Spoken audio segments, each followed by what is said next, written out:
Amanda Knox reconvicted of slander in case linked to Meredith Kercher's murder. Speaking after the verdict in Florence, Italy on Wednesday, Knox's lawyer told NBC News he was very surprised at the outcome of the decision and Amanda is very upset. Amanda Knox failed in her bid to clear her name Wednesday as the entire court reconvicted her of slander for accusing an innocent man in her roommate's 2007 murder. Knox wept after the verdict was delivered as she appeared in the Italian courtroom for the first time in more than a decade. She was sentenced to 3 years imprisonment but will not serve any more jail time as it counts as time already served.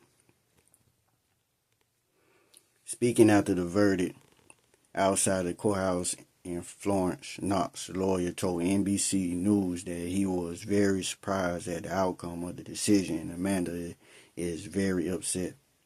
Knox, 36, made headlines around the world as she was jailed and then cleared of killing her roommate, Meredith Kercher. While Knox's murder conviction was overturned, the slander conviction remained on her record. She had hoped that not guilty verdict would remove any lingering doubt about her innocence, but the court found that she had wrongly accused Congolese bar owner Patrick Lumumba of taking part in the murder. The case was largely based on two statements that Knox signed after she was questioned by investigators without a lawyer or competent translator. Knox had recently arrived in Perugia when she endured a long night of questioning about the murder. Despite having only rudimentary Italian language skills, and she ended up accusing Lumumba of killing Kercher in his statements that were typed up by police. Wearing a pink top and blue skirt, Knox was occupied by her husband, Christopher Robinson, and her legal team as she entered the courtroom early Wednesday for the retrial. In a soft and sometimes breaking voice, Knox testified before 8 Italian judges and jury members in Florence, Italy, her arms resting on the courtroom bench. She described the police interrogation of her worst nightmare. She said that she was questioned in a language she barely knew. When I couldn't remember the details, one of the officers gave me a little smack on the head and shouted, remember, Knox said.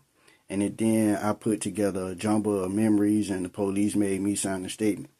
I was questioned to submit. It had been a violation of my rights. I was a scared girl, deceived by the police and led not to trust her own memories, she added.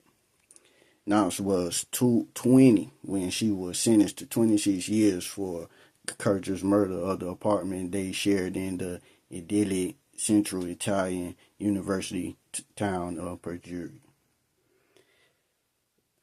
The killing made headlines around the world after Kercher, 21, was found half naked in a pool of blood with more than 40 stab wounds, November 1st in 2007. Her throat had been slit. Kercher, a student from British University Leeds, was embarking on a year of study in Perugia, living in a rented flat with Knox and two Italian roommate friends called her Mez. The youngest of 4 children, and she grew up on the outskirts of London. Knox and her Italian boyfriend, Raffaele Zalizio, then 25, whom she had been seeing for around a week, were charged with Kercher's murder. Prosecutors allege it was a case of rough sex that got violated at the trial that was followed intently in the United States, Italy, and the United Kingdom. After the two were convicted of 2009, Celestio was sentenced to 25 years in prison. Bowles spent 4 years behind bars at the case manner and through the Italian court system, and after a series of flip-flop verdicts, they were ultimately exonerated by the Supreme Court of Cassation, Italy's highest court, in March 2015. The two were cleared 7 years after the October 2008 conviction of Rudy Herman Guidi, a man from Ivory Coast whose DNA was found at the crime scene. Before his release in November 2021, Guidi served 13 years of a 16-year prison sentence handed down after a fast-track trial from 4 seasons lighter sentences under Italian law. However, one conviction against Knox remained the defamation case against Lumumba, who spent a few weeks in jail even after he established an alibi that proved he could not have killed Coach. But in January 2019, the European Court of Human Rights in Strasbourg, France, ruled that the interview condition had violated Knox's human rights and ruled that the Italian legal system should pay her $20,000. Knox has been particularly vulnerable, being a foreign young woman, 20 at the time, not having been in Italy for very long and not being fluent in Italian, the court noted at the time. In light of this, the following of the constitutional reform, Italy's highest court ordered a retrial of the slander conviction of its instructed Florence Appeals Court to consider only a handwritten statement that Knox wrote in English 4 hours after she was questioned.